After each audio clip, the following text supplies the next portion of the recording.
There is a wound inside you that no one ever gave you permission to name. It has been there for as long as you can remember, maybe longer. Before you had the words to describe it. Before you understood that what you were feeling was not a flaw, but a frequency. You have always felt like you don't belong. Not in a dramatic way. Not in a way that makes you throw furniture or scream into the void. No. It is quieter than that.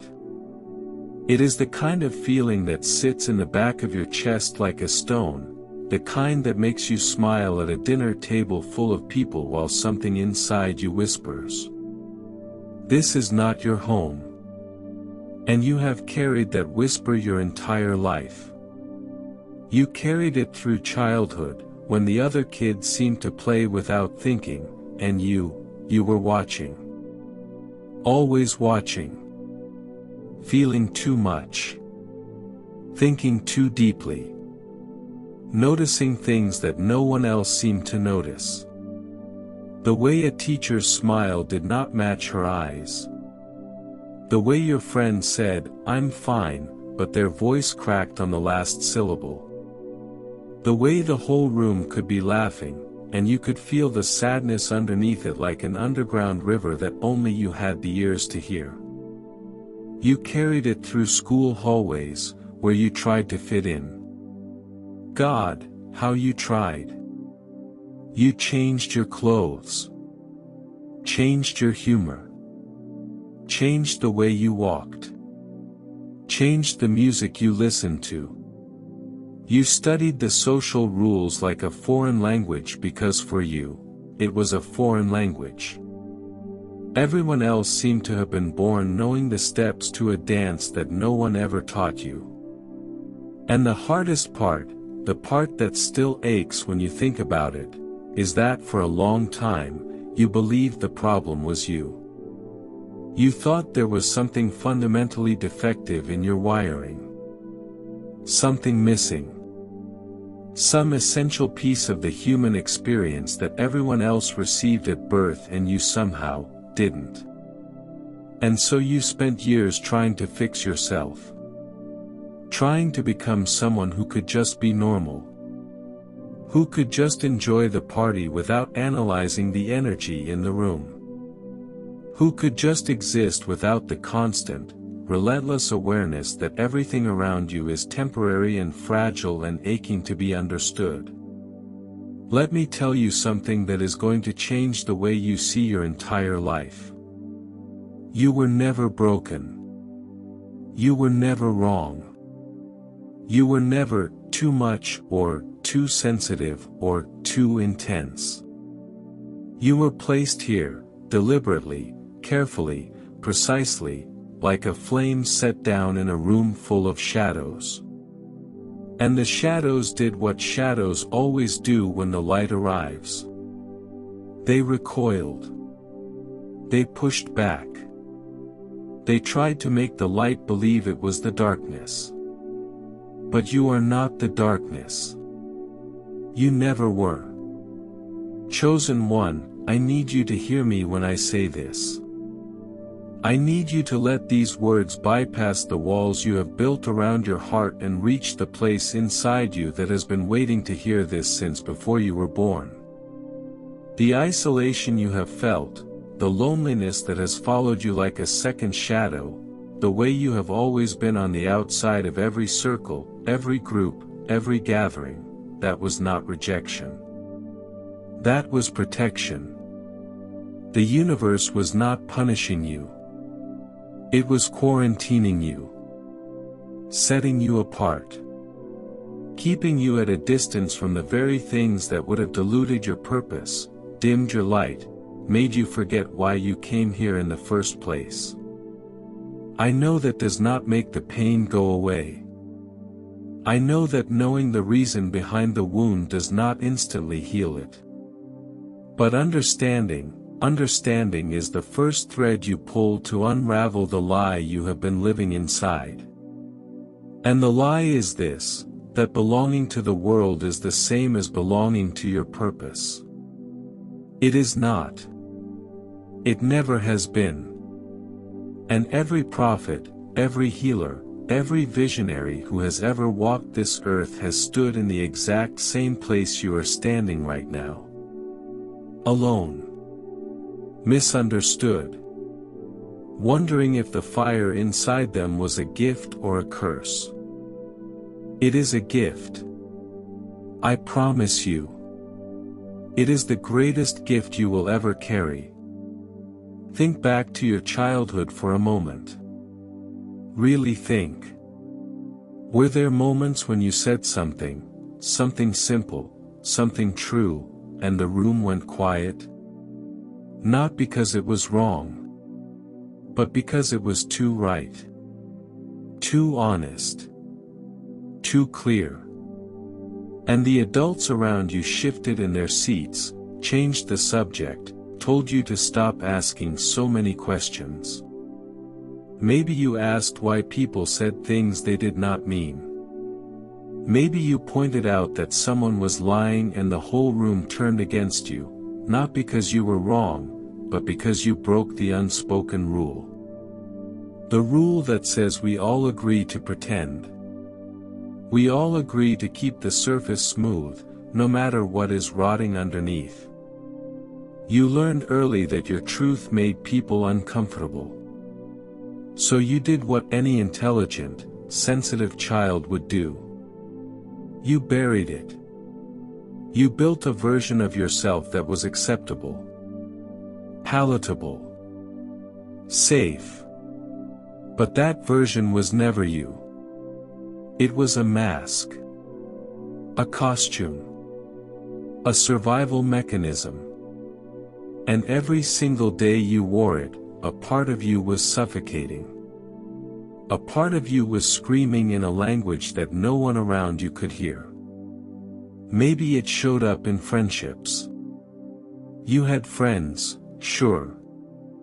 But there was always a gap. A glass wall between you and them that you could never quite explain. You could laugh with them, eat with them, sit next to them in class, but when the conversation turned shallow, when the jokes became cruel, when the gossip started flowing like poison dressed up as entertainment, something inside you pulled away. You wanted to talk about the stars. About the meaning of dreams. About why we are here and what happens when we leave. You wanted to go deep, but the world kept handing you a snorkel when your soul needed a submarine. And they noticed. They always noticed. Why are you so quiet? Why do you take everything so seriously? Why can't you just relax and have fun? You think too much. You're so weird. Those words. They seem small when you write them down. But when you hear them enough times, from enough people, over enough years, they start to feel like a verdict. A life sentence. A confirmation of everything you already feared about yourself. And so the friends fell away. One by one. Not because of arguments. Not because of betrayal, not always. But because you could not pretend anymore. You could not shrink yourself to fit inside a room that was never built for someone your size. You lost people. Good people, some of them. People you loved. People who made you laugh. People you still think about sometimes when the night is too quiet and the memories come flooding back like water through a broken dam. And the grief of those losses, it is real. It is valid. Do not let anyone tell you otherwise. But here is the truth that sits beneath that grief like bedrock beneath a river. They were not your people. Your people are still coming. Some of them are listening to this right now. Some of them are sitting alone in a room somewhere on the other side of the world, feeling exactly what you feel, carrying exactly what you carry, and wondering, just like you, if they are the only one. You are not the only one. And then there is family. This is the one that cuts the deepest, isn't it? Because you can leave a friend group. You can walk away from a school. You can quit a job, move to a new city, start over. But family is the soil you grew out of. And when the soil does not understand the flower, when the garden looks at the rose and says, "Why aren't you a daisy like everyone else?" That is a wound that goes all the way to the root. Maybe your family called you the difficult one. The sensitive one. The one who thinks too much. The dreamer. The black sheep. Maybe they laughed at your ideas when you were brave enough to share them. Maybe they dismissed your feelings with phrases like, "Stop being dramatic," or "You're overreacting," or "You'll grow out of it." Maybe they loved you, truly loved you, but loved you in a language you could never quite translate into your own. They showed love the way they knew how. Through food, through rules, through structure, through sacrifice. And you are grateful for that. You carry that gratitude like a warm coal in your chest. But there was always a part of you that was starving for someone in your own bloodline to look at you and say, "I see you. I see what you are. And I am not afraid of it." And so you spent years, maybe decades, trying to earn something that was never yours to earn. Trying to prove that you belonged in a house that was never designed for your spirit. Trying to dim yourself enough to fit inside the frame they had built for you. I want you to hear me clearly now. You can love your family and still acknowledge that they were not equipped to understand you. Those two things can exist in the same breath. Love does not require comprehension. But your healing requires the truth. And the truth is that you were born into an environment that could not contain you. Not because they failed, but because you were never meant to be contained. There is a concept that Carl Jung wrote about, the idea of the shadow. The parts of ourselves that we suppress, deny, hide away in dark rooms because the world told us they were unacceptable. The anger we were told to swallow. The grief we were told to hide.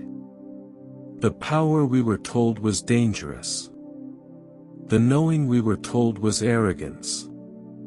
Jung spent his life studying the human psyche, and he came to a conclusion that most people are still not ready to accept. He said that the path to wholeness does not run through the light. It runs through the darkness. Through the very parts of ourselves that we have been taught to fear. He said, "One does not become enlightened by imagining figures of light, but by making the darkness conscious." Read that again. Let it settle into your bones. You, chosen one, you have been doing shadow work your entire life. You just did not have a name for it. Every time you sat alone with your pain and refused to numb it, that was shadow work. Every time you asked yourself the hard questions. Why do I feel this way? Why does this keep happening? What am I not seeing? What am I refusing to face? That was shadow work. While others were running from their darkness, drowning it in noise, in alcohol, in endless scrolling, in relationships that serve as hiding places rather than homes, you were sitting with yours. Holding it. Studying it. Letting it teach you things that comfort could never teach. You sat in the fire and you did not run. Do you know how rare that is? Do you know how few people on this planet have the courage to look their own shadow in the eye and say, "I am not afraid of you. Show me what you have to teach me." And that is why you see what others cannot see. That is why you walk into a room and feel the tension before a single word is spoken. That is why you look at someone smiling and know, you just know, that behind that smile is a war they are fighting alone. That is why you cannot watch the news without feeling it in your body, like every headline is a bruise pressed against your skin. Why you cannot participate in small talk without your soul quietly starving. Why you have always craved conversations that go beneath the surface, conversations about purpose and pain and God and death and love and the terrifying beauty of being alive. You are not broken because you feel everything. You are awake. And in a world that is deeply, profoundly asleep, being awake feels like madness. But it is not madness. It is medicine. And the world needs your medicine now more than it ever has. Let me tell you about the lotus flower. The lotus does not grow in clean, clear, sunlit water. No. The lotus grows in mud. In dark, thick, murky water that most people would walk past without a second glance. The kind of water that smells like decay. That looks like nothing good could ever come from it. And yet, the lotus pushes up through the heaviness, through the resistance, through the weight of everything that tries to keep it submerged, through water so dark that the seed cannot even see where it is going.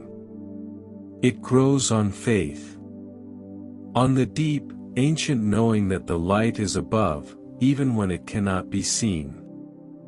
And when it finally breaks through the surface, when it opens its petals to the sun for the first time, it is one of the most beautiful things on this earth. Not despite the mud. Because of it. The mud is not the enemy of the lotus. The mud is its mother. Its nourishment. Its origin story. You are the lotus. Every rejection. Every tear. Every night you spent wondering what was wrong with you. Every friendship that crumbled in your hands like dry leaves. Every family dinner where you felt like a stranger in your own home. Every moment of loneliness so deep it felt like drowning in an ocean with no shore in sight. That was the mud. And it was not destroying you. It was growing you. It was feeding the roots that would one day hold you steady when the storms came. Roots so deep and so strong that nothing on this earth could pull you out of the ground. There are people who have had near-death experiences, who have crossed to the other side and come back with the same message. This is remarkable when you think about it. People from different countries, different religions, different cultures, different centuries, who have no connection to one another, and yet they return with the same words on their lips. They say that before we are born, we choose this life. We choose the challenges. We choose the family. We choose the body. We choose the lessons. Not because we are being punished, but because we are being prepared. They describe a place of infinite love, a love so vast and so complete that our human minds cannot hold it, and they say that from within that love, they chose to come here. To this difficult, painful, beautiful planet. On purpose. With intention. And many of them say something else. Something that will stop you in your tracks if you let it sit with you long enough. They say that the souls who choose the hardest lives, the most isolation, the most misunderstanding, the most pain, are the oldest souls. The strongest ones. The warriors. The volunteers. The ones who stepped forward when the divine asked, "Who will carry this?" The ones who raised their hand and said, "I will go. Send me." Does that sound familiar? Does something inside you recognize those words? Not in your mind, but deeper. In the place where memory lives before language. In the part of you that has always known, even when you could not prove it, that there was a reason for all of this. A reason for the pain. A reason for the isolation. A reason you are different. You did not stumble into this life by accident. You were not randomly assigned a personality that makes you feel like an outsider. You chose this. On some level, in some realm beyond what your conscious mind can remember, you raised your hand. You said, "I will go. I will carry this. I will walk through the fire so that others can find their way out." And then you were born. And you forgot. Because forgetting is part of the design. You cannot transform a world you remember choosing to enter. The transformation has to come from the struggle. From the not knowing. From the faith that carries you when the memory cannot. I want to talk about what you are here to do. Because this is not just about surviving the loneliness. This is not just about getting through it or learning to cope. There is a purpose woven into every thread of your isolation. A mission embedded in every tear you have ever cried. You are a cycle breaker. Look at your family line. Look at the patterns that have repeated for generations like a song stuck on the same broken verse. The addiction. The silence. The rage that erupts and then gets swallowed and never spoken of again. The abandonment. The fear of intimacy. The settling for less because that is just how things are. The playing small because greatness was never modeled. The choosing comfort over truth because truth has a price that no one in your bloodline was willing to pay. Until you. You are the one who looked at all of that inherited pain, all of that generational weight, and said, "This ends with me." Maybe you did not say it out loud. Maybe you did not even say it consciously. Maybe you said it with your choices. By going to therapy when no one in your family ever had. By reading books that no one around you reads. By sitting with your emotions instead of numbing them. By questioning beliefs that everyone else accepts without thinking. By choosing to feel your pain instead of passing it on to the next generation like a cursed inheritance. Do you understand what you are doing? Do you truly, deeply understand? You are absorbing the pain of an entire lineage, and you are transforming it inside your own body. Inside your own spirit. You are taking the poison that has been passed from parent to child for generations, and you are metabolizing it. You are turning it into wisdom. Into compassion. Into a future that your ancestors could not even dream of. That is sacred work. That is the work of prophets and healers and alchemists. You are taking the lead of generational trauma, and you are turning it into gold. You are an alchemist. Everything you touch, everything you survive, everything you process and feel and grieve and release, it transforms. Not just inside you, but around you. In ways you cannot always see. In ripples that extend far beyond the borders of your own life. The friend you had one honest conversation with 5 years ago, who still thinks about what you said. Who changed a decision because of your words.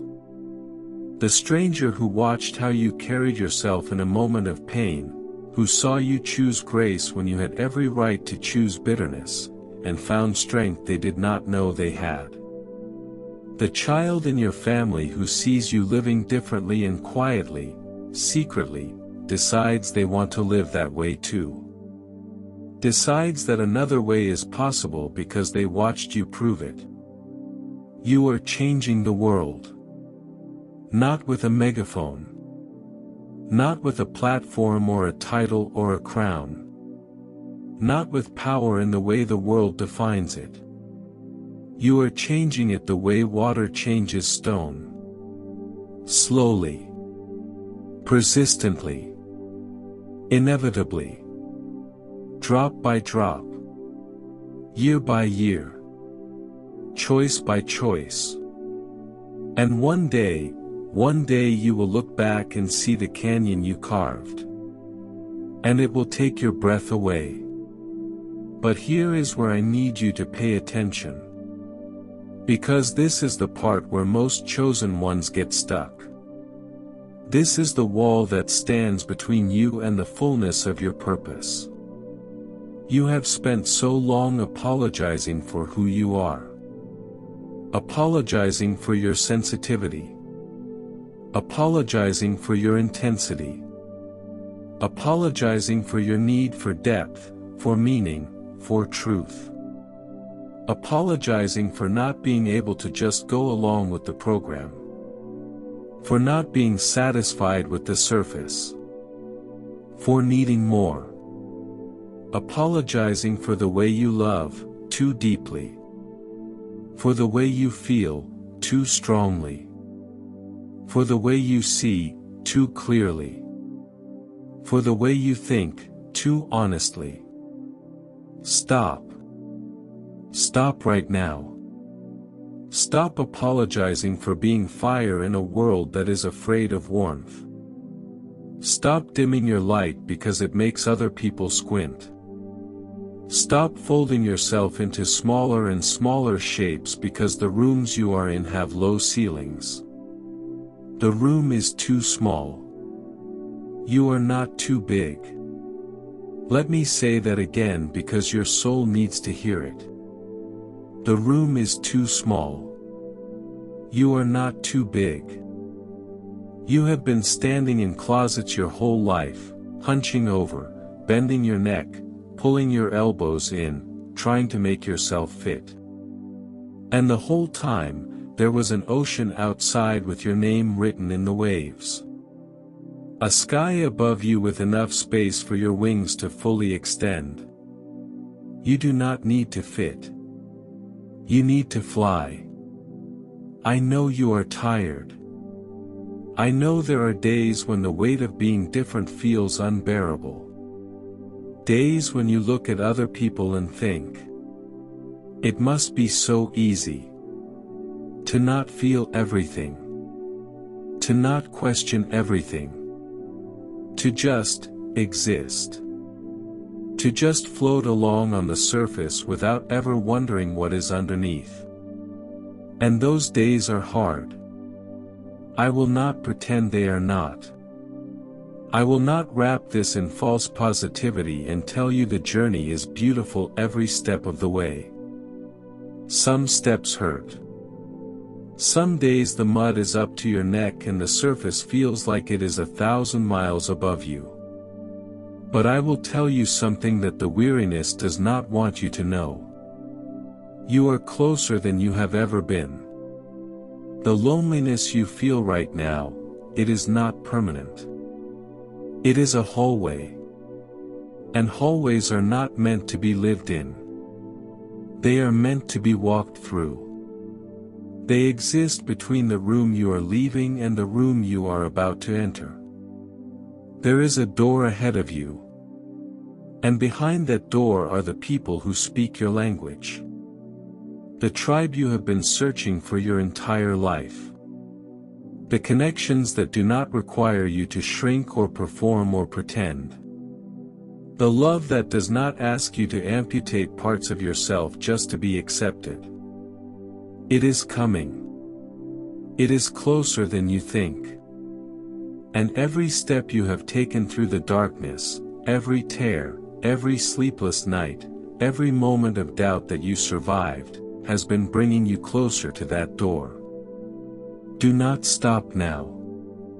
Not when you are this close.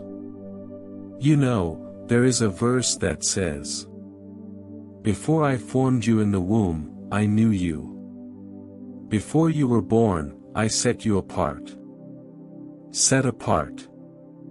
Not cast out. Not rejected. Not abandoned. Not punished. Set apart. There is a difference between being excluded and being chosen. And the difference is not in the experience, because they can feel exactly the same. The loneliness is real. The pain is real. The confusion is real. But the difference is in the purpose behind it. When the world excludes you, it is because you do not fit the mold. When the divine sets you apart, it is because you were never meant to be molded in the first place. You were meant to be the mold breaker. The one who walks a path that no one in your bloodline has ever walked. The one who opens a door that has been sealed shut for generations. And every moment of your life has been preparing you for this understanding. Every wound has been sharpening your vision. Every loss has been deepening your compassion. Every night of solitude has been strengthening the muscles you will need for the journey ahead. I want you to think about fire for a moment. Fire does not apologize for burning. It does not look at the things it illuminates and say, "I am sorry for being too bright." It does not shrink when the wind blows. It dances. It adapts. It finds new fuel. And when it is finally given the space it needs, it does not just warm a room. It lights up the entire night. It becomes a beacon. A signal. A lighthouse for every ship that has lost its way in the storm. You are that fire. And the wind that has been blowing against you your whole life, the criticism, the rejection, the loneliness, the misunderstanding, the years of feeling like you were speaking a language that no one else could hear, it was not trying to extinguish you. It was making you burn hotter, brighter, fiercer. It was forging you into something that cannot be put out. You were forged in a furnace that most people would not survive. And you are still here. Still burning. Still asking questions. Still searching for truth. Still growing toward the light even when you cannot see it. That is not weakness. That is a power so rare that the world does not even have a proper name for it yet. But the chosen ones know what it is. They feel it. They recognize it in each other like wolves recognize the howl of their own pack across a frozen valley. So here is what I want you to do. Not tomorrow. Not next week. Not when you feel ready. Right now. In this moment. In this breath. I want you to stop fighting who you are. Stop wishing you were different. Stop looking at the world and wondering why you cannot just be normal.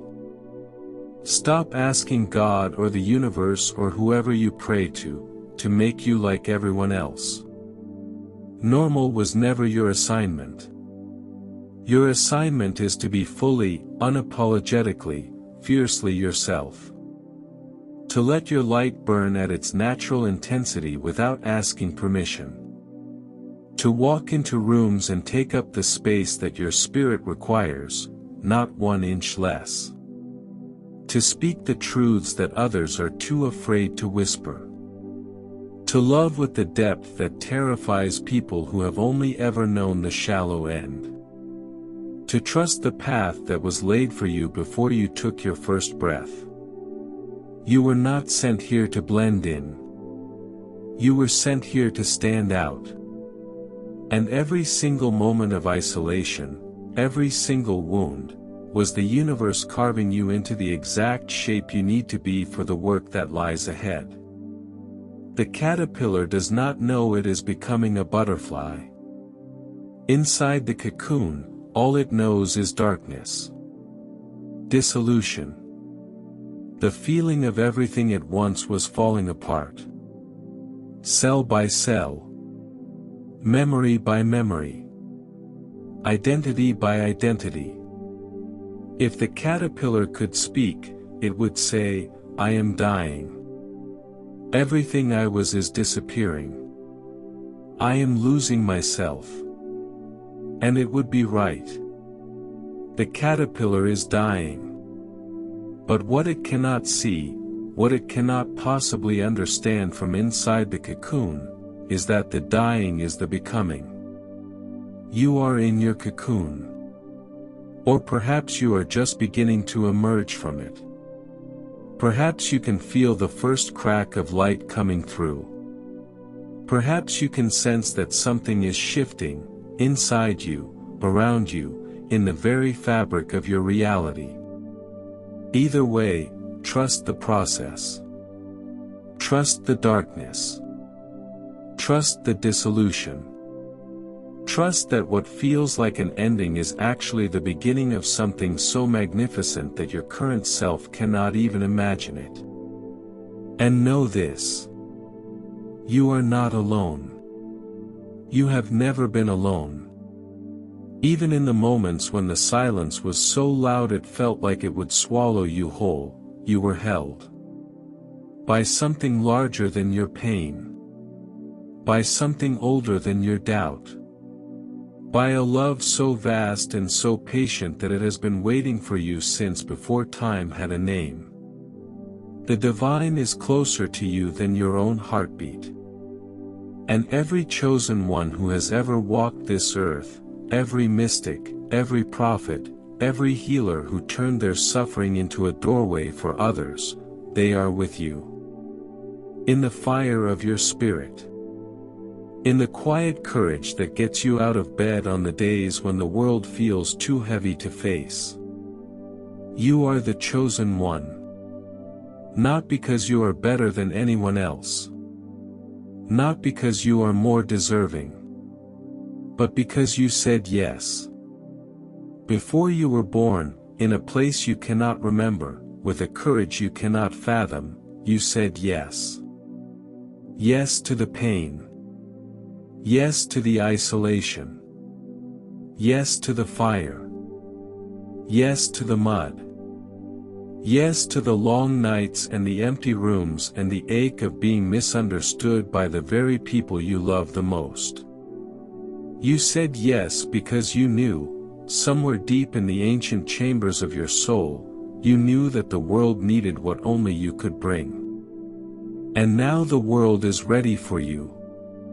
Not the old world. Not the world that told you to be quiet and sit down and stop being so intense. That world is crumbling. You can feel it. You have always been able to feel it. The new world, the one being born right now, in this very moment, in this very breath, that world was designed for souls like yours. It needs your sensitivity. Your depth. Your fire. Your ability to see through the illusion and speak the truth that sets people free. This is your time. This is what you have been preparing for. So if you have made it this far, if these words have reached something inside you that has been waiting to be reached, if something in your chest is tight right now, or your eyes are burning, or you feel like you are remembering something you forgot a long time ago, then I want you to do something for me. Take a breath. A real one. Deep. Deeper than you have breathed all day. Let it fill your lungs. Let it expand your chest. Let it reach the places inside you that have been holding on so tightly for so long. And as you exhale, let go of the shame. Let go of the apology. Let go of the years you spent believing something was wrong with you. Let go of every voice that ever told you that you were too much. Let it all fall away like dead leaves from a tree that is preparing to bloom. Nothing was ever wrong with you. Everything was always leading here. If this message found you today, it is because you were meant to hear it. Not by accident. Not by algorithm. By design. The same design that shaped your soul before you took your first breath. The same hand that set the stars in the sky placed this message in your path. Subscribe to Lotus Signal. This is your gathering place. This is where the chosen ones come to remember who they are. This is where the fire finds other flames. Hit that subscribe button and the notification bell so you never miss a message that was meant for you. And in the comments below, I want you to write 4 words. I accept my path. Say it. Claim it. Write it down where the world can see it. Let the universe hear you. Let your ancestors feel it. Let every version of you that ever doubted, ever cried alone in a room, ever wished they could just be normal, ever begged for the pain to stop, let them all hear you say it. I accept my path. I accept the fire and the mud and the loneliness and the beauty. I accept that I was never meant to belong to the world, because I was always meant to help build a new one. I accept my path. Until next time, chosen one. The light in me recognizes the light in you. And I will be here, waiting, whenever you need to be reminded of who you truly are.